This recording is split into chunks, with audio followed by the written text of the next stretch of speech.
Agradezco a las instituciones organizadoras de este primer encuentro de la cultura humanista la invitación que oportunamente me cursaran para presentar el libro de edición chilena, Cartas a mis amigos. Agradezco las palabras pronunciadas por Luis Felipe García en representación de Virtual Ediciones. Agradezco la intervención de don Volodya Teitelbaum, a quien quisiera responder a futuro y comentar con el detalle que merecen muchos de los brillantes conceptos que vertiera en esta ocasión. Agradezco la presencia de destacadas personalidades de la cultura, de los medios de prensa y, por supuesto, de los numerosos amigos que nos acompañan.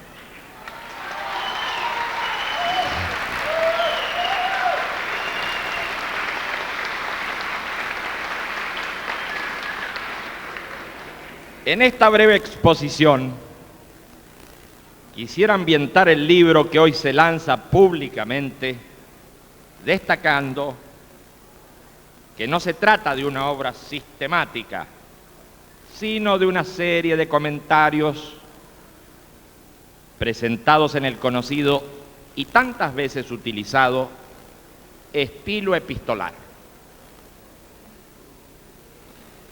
Desde las epístolas morales de Séneca ha llegado hasta hoy un fárrago de exposiciones que se han diseminado por el mundo y que han tenido, por cierto, despareja influencia y desparejo interés.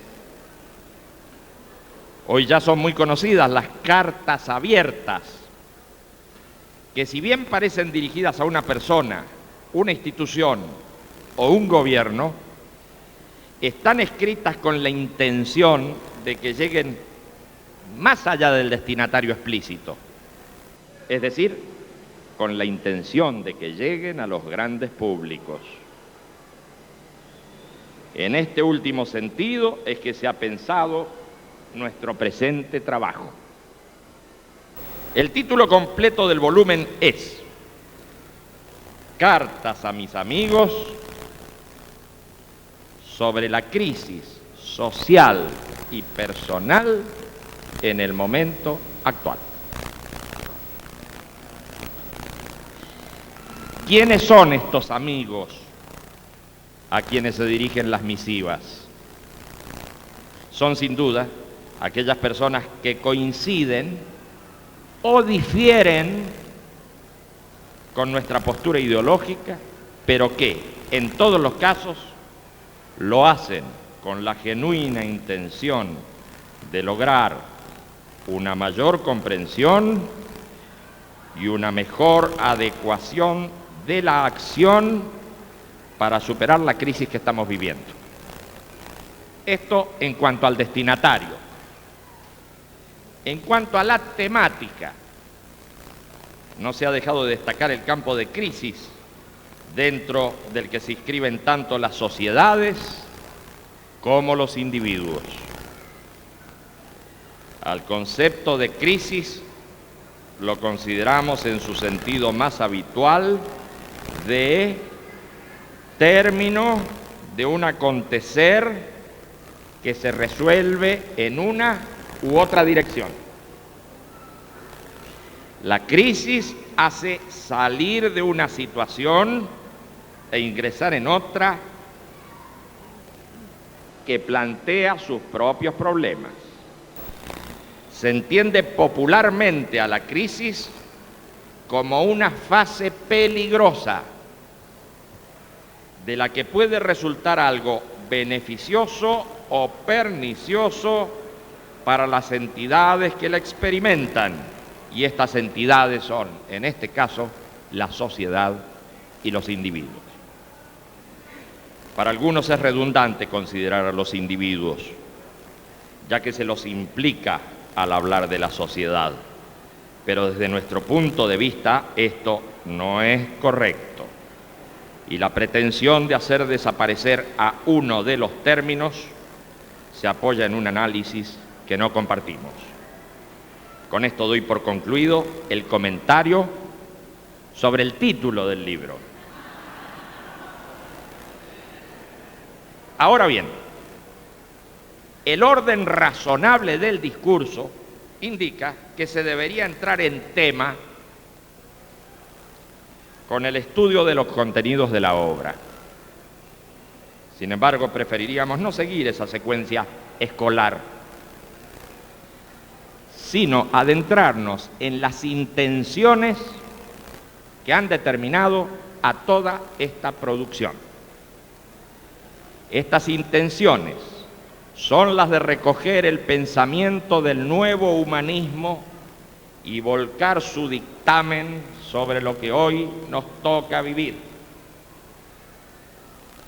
El nuevo humanismo está planteando una advertencia sobre la crisis general de la civilización y está planteando unas medidas mínimas a tomar para superar esta crisis.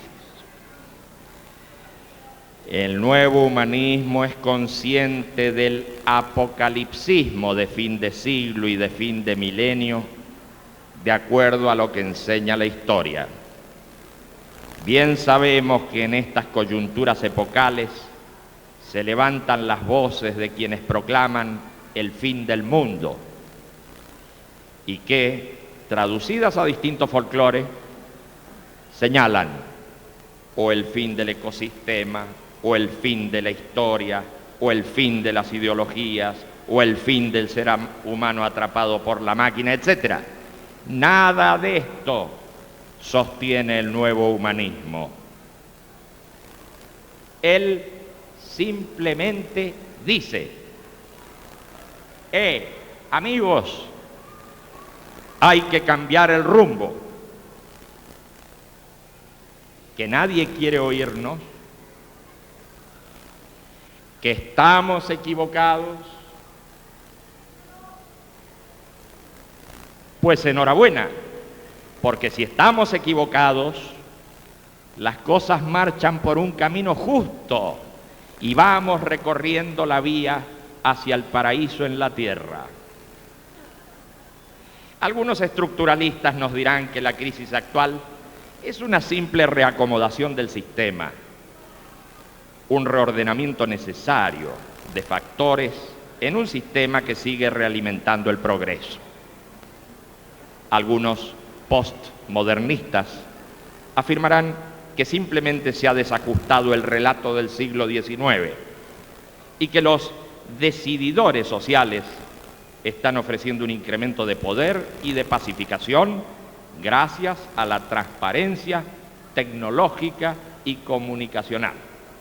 Ah, bien amigos, podemos descansar confiados en que el nuevo orden se encargará de pacificar al mundo. No más Yugoslavias, Medio Oriente, Burundi o Sri Lanka, no más hambrunas, no más un 80% de la población mundial en la línea y bajo la línea de subsistencia, no más recesión, no más despidos, no más destrucción de las fuentes de trabajo. Ahora sí, administraciones cada vez más limpias, tasas de escolaridad y de educación crecientes, disminución de la delincuencia y la inseguridad ciudadana, disminución del alcoholismo y de la drogadicción. En suma, conformidad y felicidad para todos.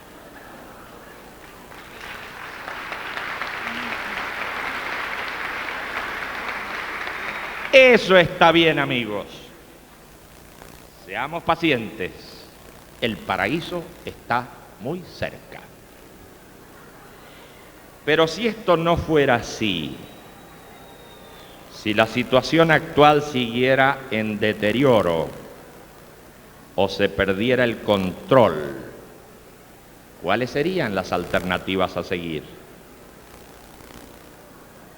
Este es el discurso de las cartas a mis amigos.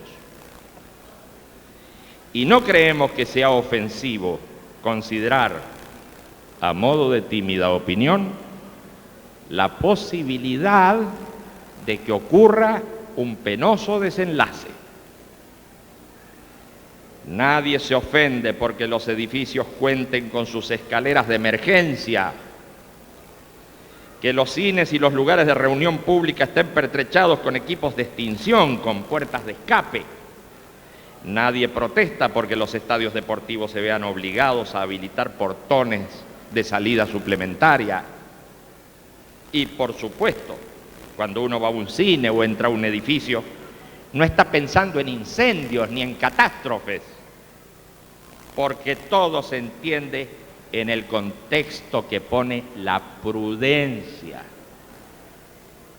Si no se incendia el edificio, ni el cine, ni en el estadio se produce el desborde, enhorabuena. En la sexta carta se recoge el documento de los humanistas en el que estos exponen sus ideas más generales, su alternativa a la crisis. No es un documento de aguafiestas, no es un ideario pesimista, es una exposición sobre la crisis y una presentación de alternativas. Al leerlo, aun aquellos que no estuvieran de acuerdo deberían decir: bien, es una alternativa. Debemos cuidar a estos muchachos. Las sociedades necesitan escaleras de incendio. No son nuestros enemigos, son la voz de la supervivencia. El documento de los humanistas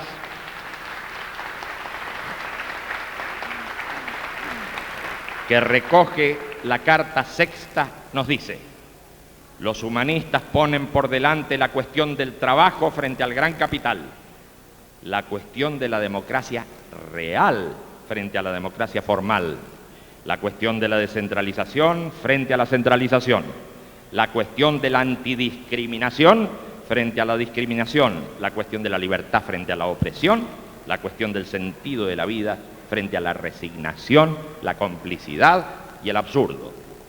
Los humanistas son internacionalistas, aspiran a una nación humana universal.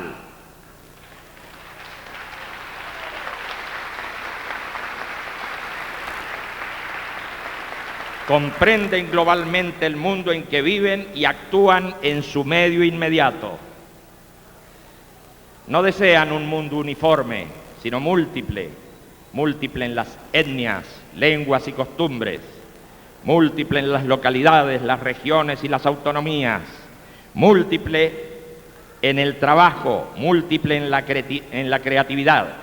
Los humanistas no quieren amos, no quieren dirigentes ni jefes, ni se sienten representantes ni jefes de nadie.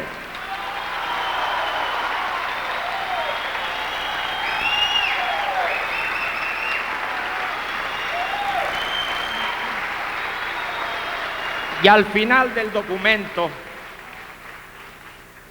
documento se concluye: los humanistas no son ingenuos, ni se engolosinan con declaraciones de épocas románticas. En este sentido, no consideran sus propuestas como la expresión más avanzada de la conciencia social, ni piensan a su organización en términos indiscutibles. Los humanistas no fingen ser representantes de las mayorías. En todo caso, actúan de acuerdo a su parecer más justo, apuntando a las transformaciones que creen más adecuadas y posibles en este momento que les toca vivir. No está plasmado en este documento un fuerte sentimiento de libertad, de pluralismo y de autolimitación. A eso bien se lo puede llamar planteo alternativo y de ninguna manera propuesta avasalladora, uniformante y absoluta. ¿Y cómo es este proceso de crisis? ¿Hacia dónde apunta? En las diversas cartas se ejemplifica sobre un mismo modelo, el modelo de sistema cerrado. Este comenzó en el surgimiento del capitalismo. La revolución industrial lo fue potenciando. Los estados nacionales en manos de una burguesía cada vez más poderosa comenzaron a disputarse el mundo. Las antiguas colonias pasaron de las testas coronadas a manos de las compañías privadas. Y la banca comenzó su tarea de intermediación, de endeudamiento de terceros y de apoderamiento de las fuentes de producción. Ya la banca financió campañas militares de las burguesías ambiciosas, prestó y endeudó a las partes en conflicto y casi siempre salió gananciosa de todo conflicto. Cuando aún las burguesías nacionales se planteaban el crecimiento en términos de explotación inclemente de la clase trabajadora, en términos de crecimiento industrial, en términos de comercio, siempre referenciando como centro de gravedad al propio país que manejaban, ya la banca había saltado por encima de las limitaciones administrativas del Estado Nacional. Llegaron las revoluciones socialistas, el crack bursátil y las reacomodaciones de los centros financieros, pero estos siguieron en crecimiento y concentración.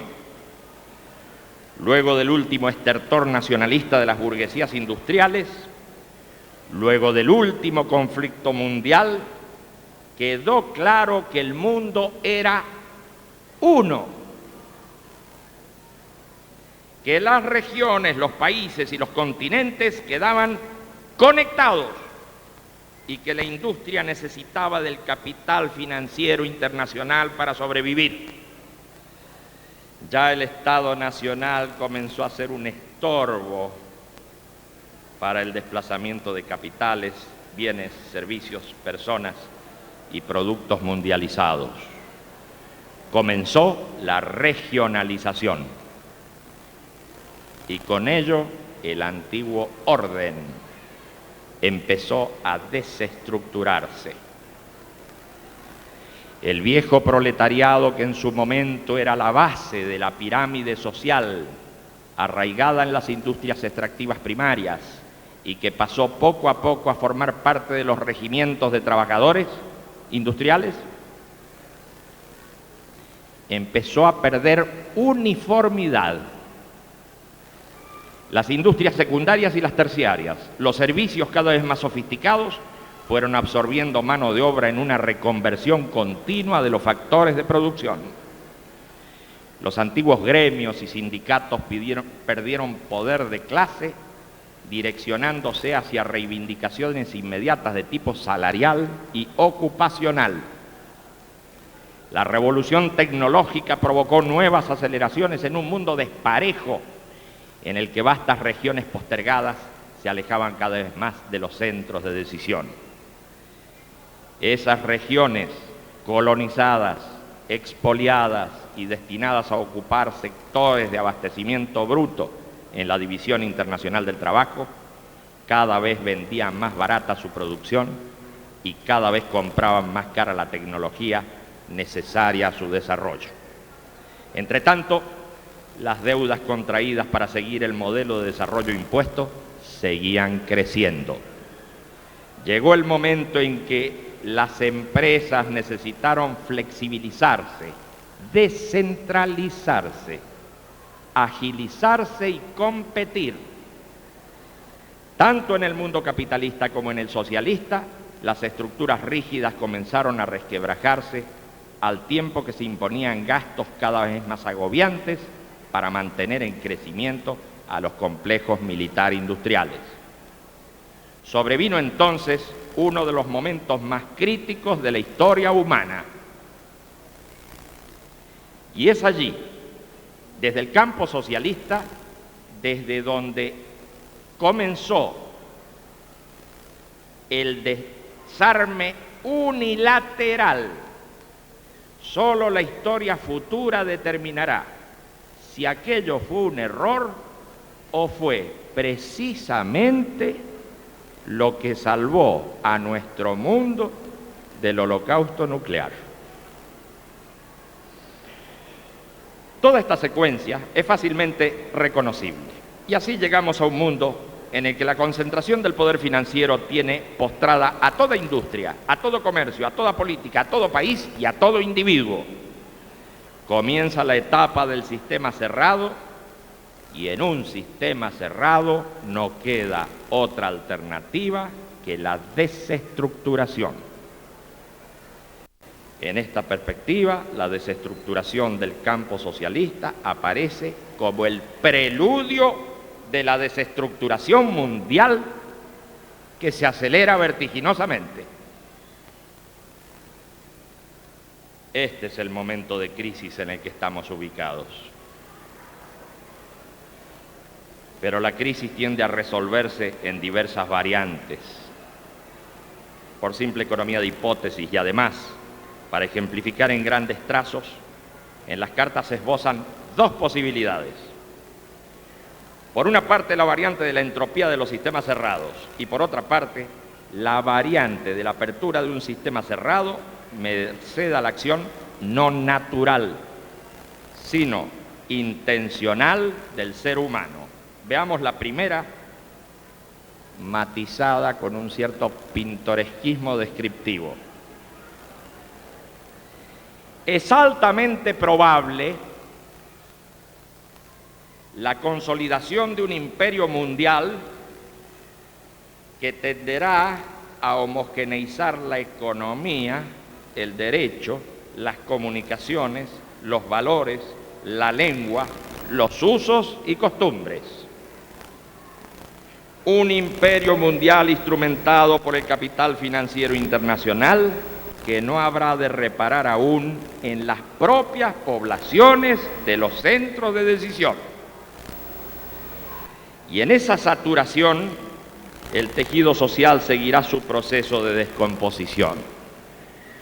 Las organizaciones políticas y sociales, la administración del Estado, serán ocupadas por los tecnócratas al servicio de un monstruoso paraestado que tenderá a disciplinar a las poblaciones cada vez con medidas más restrictivas a medida que la descomposición se acentúe. El pensamiento habrá perdido su capacidad abstractiva, reemplazado por una forma de funcionamiento analítico y paso a paso según el modelo computacional. Se habrá perdido la noción de proceso y estructura, resultando con ello simples estudios de lingüística y análisis formal.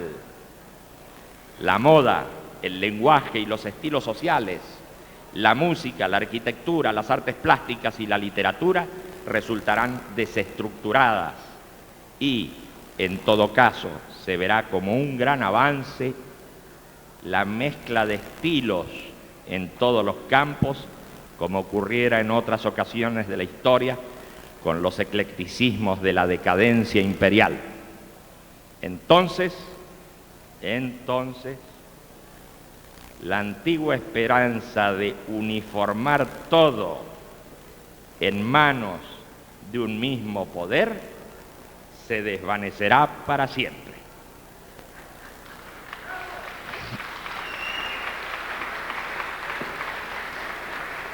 En este oscurecimiento de la razón, en esta fatiga de los pueblos, quedará el campo libre a los fanatismos de todo signo, a la negación de la vida, al culto del suicidio, al fundamentalismo descarnado.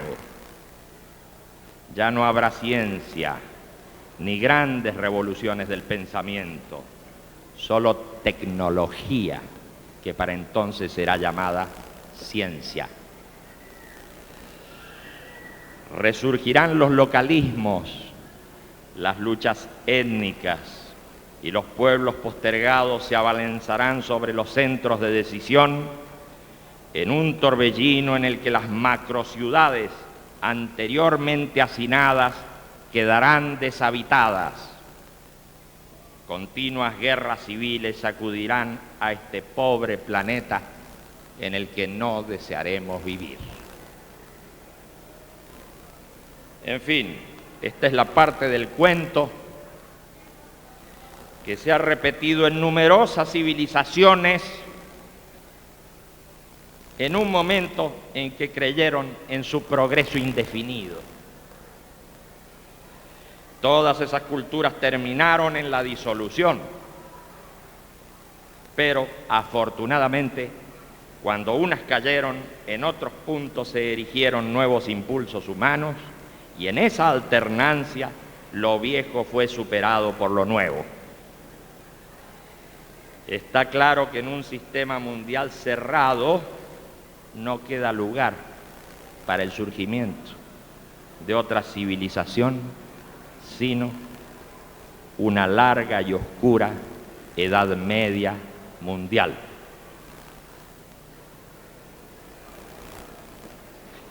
Si lo que se plantea en las cartas, en base al modelo explicado, es del todo incorrecto, no tenemos por qué preocuparnos. Si en cambio el proceso mecánico de las estructuras históricas lleva a la dirección comentada, es hora de preguntarse cómo el ser humano puede cambiar la dirección de los acontecimientos. A su vez, ¿quiénes podrían producir ese formidable cambio de dirección sino los pueblos, que son precisamente el sujeto de la historia? Habremos llegado a un estado de madurez suficiente para comprender que a partir de ahora no habrá progreso si no es de todos y para todos.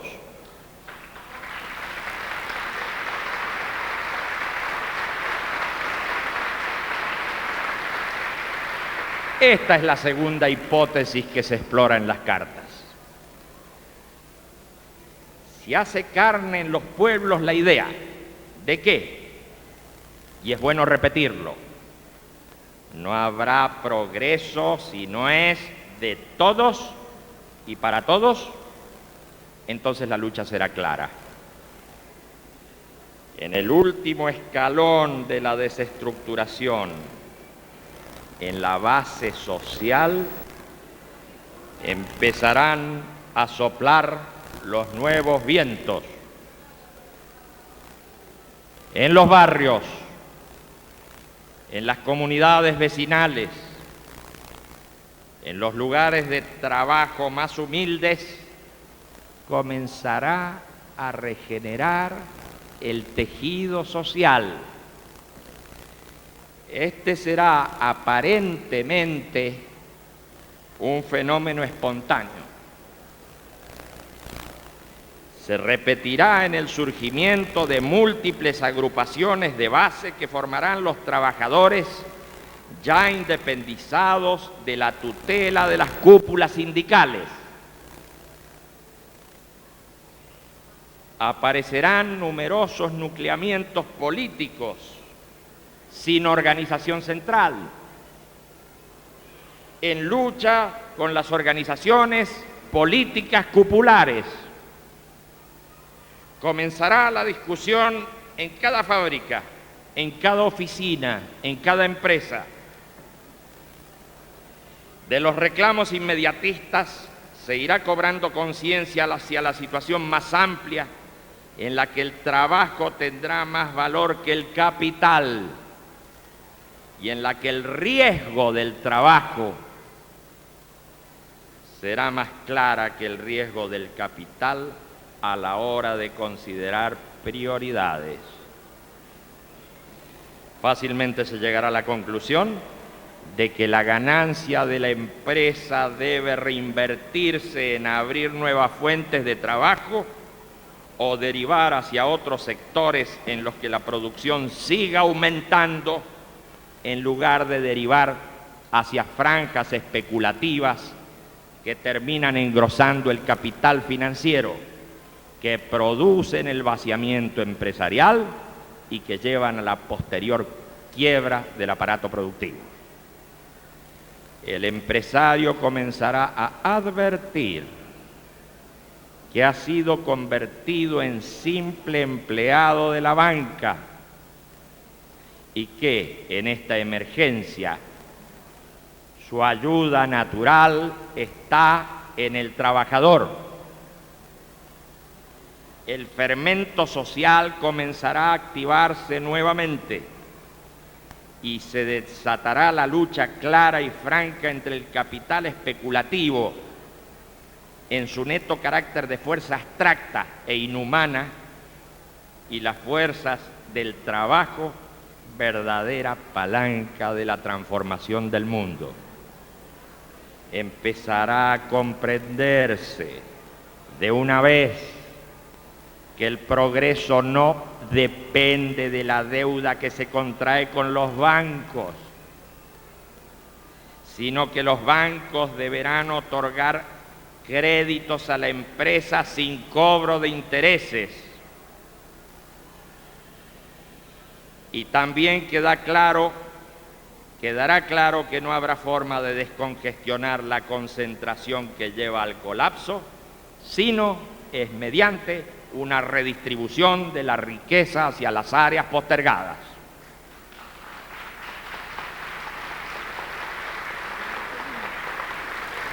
La democracia real, plebiscitaria y directa será una necesidad,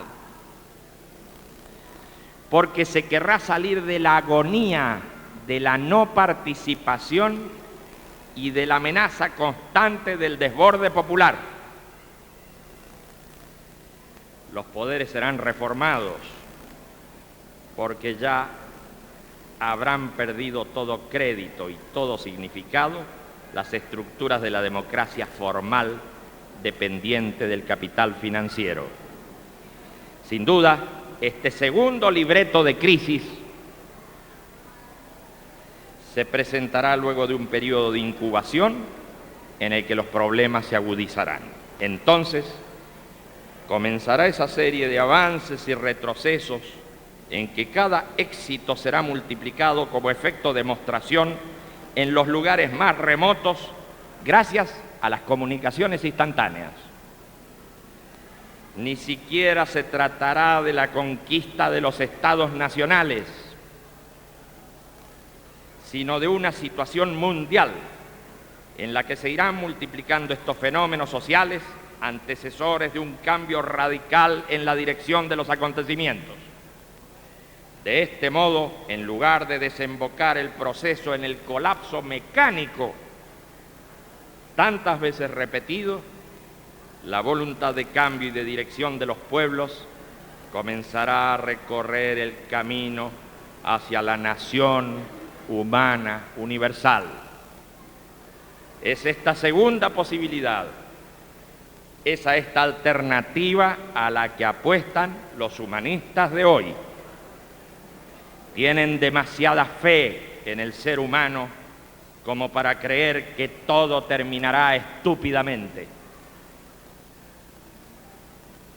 Y si bien no se siente en la vanguardia del proceso humano, se disponen a acompañar ese proceso en la medida de sus fuerzas y allí donde estén posicionados.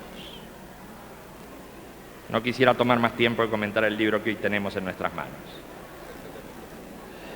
Solamente desearía reconocer la paciencia y la tolerancia que ustedes han mostrado al seguir este aburrido desarrollo. Nada más. Muchas gracias.